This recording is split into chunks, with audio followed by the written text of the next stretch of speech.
আসসালামু আলাইকুম গাইস, আমরা পালাঘাট আসছি। পালাঘাটে কিন্তু বহুত গরম, গরমের পাশে গরমের লাগিয়া গাছ গাছালি তারা মানে উগে আছে, মরে যাইতেছে গরমের পাশে। রোদের তাপ কমসে কম 40 ডিগ্রি 50 ডিগ্রি, 40 না কোনো দিন 45 50 তাই এনি টাইম।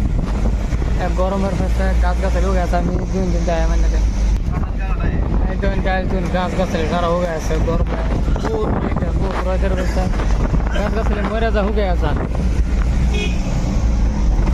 কেরার মধ্যে পবিত্র গরমের তার মধ্যে পালাঘাট ডিস্ট্রিক্ট আছে।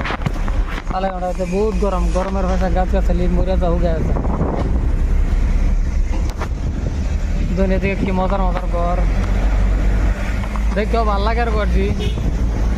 পয়সা না দিকে পয়সা হচ্ছে মানুষ বানাইতে পারে না। গাইজ ভিডিও যদি ভালো লাগে তাহলে সাবস্ক্রাইব করে দিবেন।